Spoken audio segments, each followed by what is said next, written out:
Harta shooting the track. Ain't no sana with the plátano de rana. I'm in your cara like I'm facing a piñata. I'm about to crack a stick, a yellow stick banana. You disrespect the frog, you might not see mañana. I'll put your ass to sleep but not upon the cama. I rep these streets every day de la semana. Too late to back down when the rana hopped up off the ground. So if you started my song, you're about to hear the sound.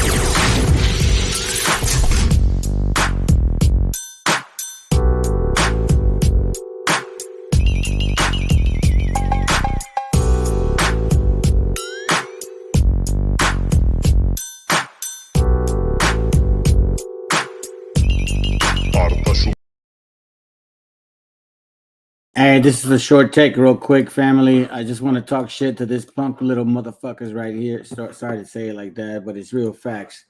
Do you want to know why? Because they think this is a joke.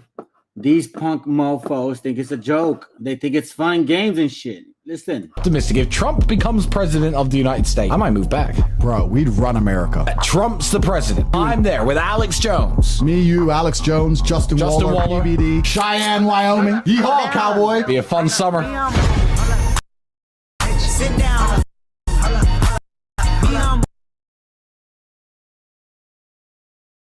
Fucking guy right there is the guy I want you to fucking look at. You see this piece of shit Arab right here, this piece of shit motherfucker right here? This guy was making so much money off our gente, and they didn't even know that he was like totally against them. He was selling life insurance. That's how he started. He was selling life insurance. I met the guy. He even was making some of them, like the people I grew up with, to get their license and shit, and he knew they were felons. They could never get it, but he was getting leads from them and then paid them under the table. Oh, you think I'm lying?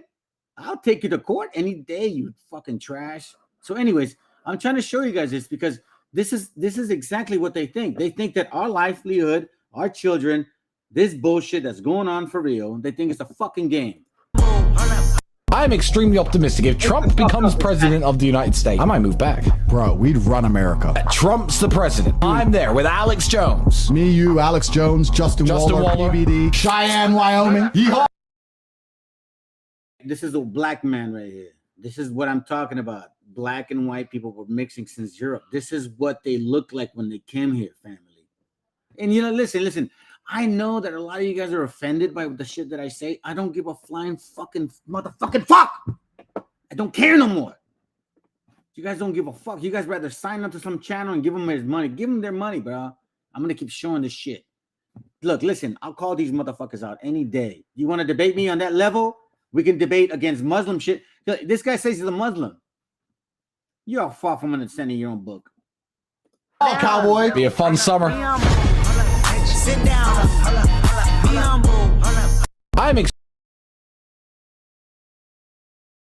Now we're going to see what I'm talking about. Now we're going to find out exactly why things are happening. Why these so-called open borders are affecting so many people. Enjoy the channel or the show. Whatever, man. I don't give a fuck. Yeah, I don't give a shit anyway, so whatever. Have a good night. Common sense. Edgar Allan Poe was quoted, "Believe nothing of what you read and only half of what you see." This means the fear porn we are getting from mainstream and social media. Would you really like to know what is truly going on? So you know how to prepare? 1. Trump is not the commander-in-chief and does not command the military. Derek Johnson and other truthers are wrong. There wouldn't be a border invasion just to wake the people up. Your government is broke. The bill is due. We owe money to the Federal Reserve.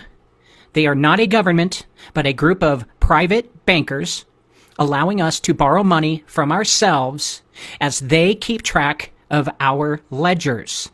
We owe the Federal Reserve and their bank members over $33 trillion. They will not allow us to default because they want what's owed to them. Who are the Federal Reserve? They are 12 anonymous banks, locally and internationally, that own all stock in the Federal Reserve. Each bank issues a representative or board member for each bank, but they are not stockholders, just reporters.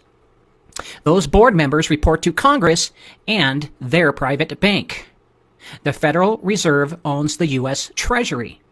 Congress approves a spending bill. It goes to the U.S. Treasury where they print the money and issue bonds. The bonds are like stock that the private bankers own the loans on. We pay the interest to those 12 private banks. Those anonymous banks do not offer money from their own vaults for the loan either. They tell the U.S. Treasury to print it as they make money off the debt holding the bonds. The private banks promise not to default themselves as they scam us, and that is how it all stays together. The Federal Reserve comes up with tricks like quantitative easing, which just prints more money into the economy. All of the actual source of money that is borrowed is backed by nothing. Nixon removed the gold standard, and Saudi Arabia removed the oil standard. Nothing gives value to the Federal Reserve as the world currency other than our army. Now, the 12 anonymous banking institutions that manage our purse are calling in their loans from us. We owe those 12 anonymous private banking institutions $33 trillion.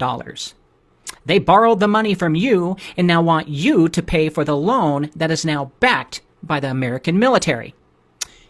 Easier to explain it like this. Your rich neighbor came over to your house and sat on your couch to hear about your financial troubles. As he was sitting around and looking around on your couch, hearing you cry for help, he noticed all of the items you had in your home. He came up with an idea. Give me your couch, television, game console, cell phone, and laptop. I will sell it all and invest that money with my buddies in crypto. Whatever profit we make from the rising investment, we will put it in your bank, but you will need That's called consideration in the world of transaction. So this is no different than what happened in 2008. Remember how it all ended in 2007? Okay, so this is no different. They called it a reset. They give people the authority to lend money, expecting them not to break the law. But then when their leverage is too extended, well, then there's what they call a reset. Like, for example, 2008.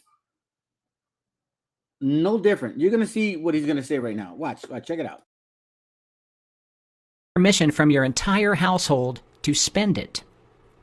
If you access this money, you will be borrowing from yourself, but I will control it. The rich neighbor. If you take a large loan from your bank account, I will have to charge you interest for what you borrow from yourself. Now, I promise to... So what it's basically saying in a nutshell is, like, for example, if I come to the bank and I say I want to buy this property, the bank says, okay, cool, sounds good. Here's a piece of paper. You promise to pay me back because I'm going to lend you money, when in reality, they never lent that person money. Like, there was no physical cash going into that other person that I was buying that property from. There was just an imaginary ghost digit. And supposedly I owe that money, but it was never there. It's like, it's not solid at all. All right. No different than when the 2008 debauchery came. I'll say it like this. This is what happened. Imagine a box full of files, and you have like 10 boxes, and half of them are boxes full of files of clients that always pay on time, and half of those other boxes are of clients that don't pay on time. They're always default, like you always have to chase them for their shit. You know what I mean? Like, they got bad credit, whatever. And then all of a sudden I'm like, okay, so the Federal Reserve is allowing me to make more money. So what I'm going to do is I'm going to mix these boxes, and then I'm going to create another box, and then I'm going to slap what they call mortgage insurance on it. So then it doesn't look as bad because I'm insuring it. So if they go bad, then guess what? They'll be paid on it. But at the end of the day, it's all imaginary. So what he's talking about is when they wanted their money back, they started seeing that people weren't paying no more. So then the reset had to come in. You guys aren't even seeing this shit, man. Continue to send the profit from the crypto investment trade, and you will have to continue to have a steady source of income. But you must keep yourself in check and not take loans from this bank account often. Eventually, you should be able to retire and never have to worry about money ever again. But that's not what happened. You see, what they started doing was they're like, listen, these A-paper borrowers are doing so well that even if we fail, they'll be able to support the D-paper borrowers. But what these other people were doing was like, no. You know what? Let's put more D-paper borrowers in these boxes and have less paper borrowers in these boxes because we still have the insurance if in case something shit goes bad. But they didn't realize that there was other greedy motherfuckers selling all these boxes. They're like, I don't care about the pros and cons. I'm just going to make money. And that's when all the shit started. Greed, my family. Greed. Listen, I was part of this whole thing. Now, I wasn't part of the sales, but I was involved. I was the one trying to rescue these properties. I'm going to tell you once again, there's people that don't know anything about me, and I'm no agent at all. I'm just a regular individual that for whatever reason, the Most High wanted me to experience all of this shit so that you can summarize it today.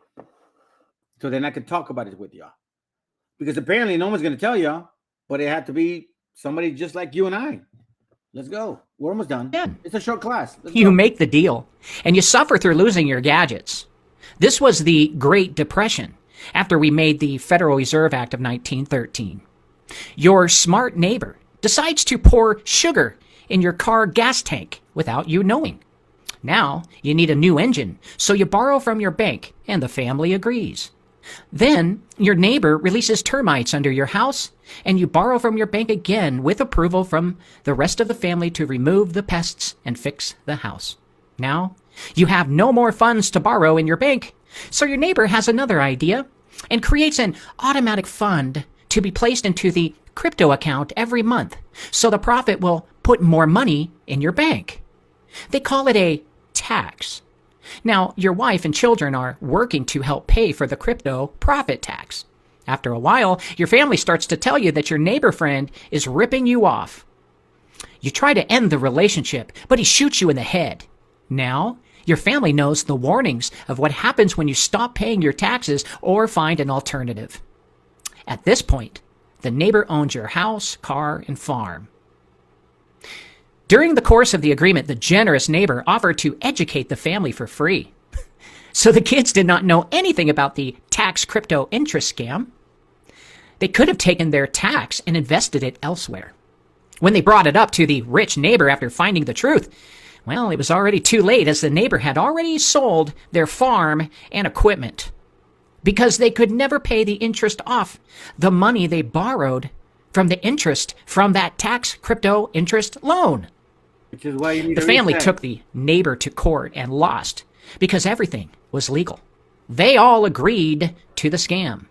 So this is why The rich- I laugh at these white people that say, oh, conspiracy theory. Like, nah, bro, y'all gave that shit up a long time ago. It started in 1776, and then you guys put an exclamation point in 1913. But you see, we saw that because we're not you guys. You believe the hype. It's just the way the Most High works in his game. He made you believe you were gods. And he just wanted to remind you that you guys ain't shit. You're just stinky, dirty Europeans that don't like to shower. Neighbor did not break the law. In America right now, we are at the finding out phase, as the neighbor already sold parts of the farm and equipment. The exact same thing happened to Russia in the 80s. That's why Biden left the military equipment for a fire sale. Slowly, we are being dismantled as the scam is up. And good luck taking Washington, D.C. to court.